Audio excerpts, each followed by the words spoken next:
Soft sunlight filters over the towers of London, casting long shadows on cobbled streets. In one modest home, a young man sits hunched over a faded page, candlelight flickering in the dusk.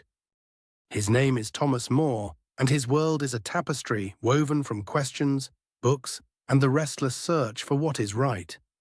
Born in 1478, Thomas grew up in a city brimming with trade and talk, ideas and ambitions. He learned Latin, pored over the works of ancient philosophers, and listened while debates filled the air at his father's dinner table. In these early years, Thomas discovered a love not just for knowledge, but for wisdom, the deeper kind that binds together heart and mind.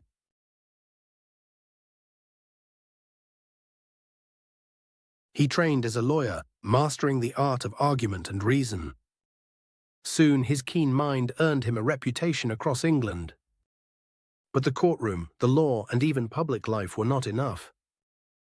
Inside, Thomas grew a dream. Could the world be better than it was? Not just for a few, but for all. Seeking to answer these questions, in 1516, he sat down at his desk and began to write. The result was Utopia, a slender book but a mighty vision. He described a fictional island, far from the strife and greed of Europe. On Utopia, families shared their homes. Neighbors treated one another as kin. Work was short, so leisure was long. There were no beggars, for everyone cared for those in need. Faith, too, was free.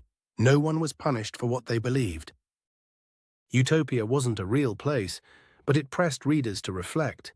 If such a land could be imagined, why not built? Could justice, harmony, and dignity be more than dreams? More's bold words echoed far beyond his study into the hearts of thinkers and reformers for centuries to come. But the world around Thomas More was not a utopia. He rose high in public life, entering the royal court as a friend and advisor to King Henry VIII. Witty, honest, and respected, More became Lord Chancellor, the king's right hand in matters of law and governance.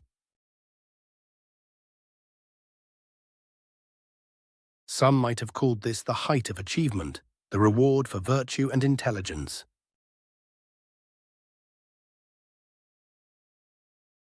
Then history turned. King Henry, desperate for a son and a new wife, broke with the Catholic Church. He demanded that his subjects, More included, swear allegiance to his new order above all else.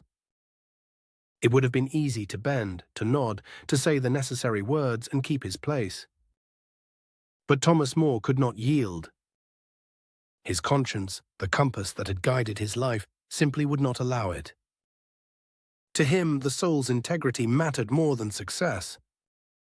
He believed and held fast to the belief that loyalty to truth and to God was worth any cost. His refusal was quiet, dignified. He did not rail or dwell in bitterness.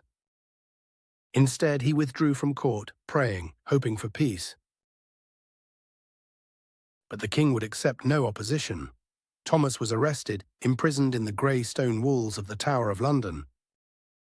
Through long months of isolation, he was offered chance after chance to recant, to sign the oath, to save himself. Still, he stayed silent, steadfast. At his trial, faced by judges and former friends, he stood tall. In his final defense, More maintained his loyalty to king and country, but made clear that conscience was not for sale. On a July morning in 1535, Thomas More was sentenced to death. On the scaffold, he spoke calmly to the gathered crowd. "I die the king's good servant, but God's first." With those words, he passed from this world, a martyr to principle. But death was not the end.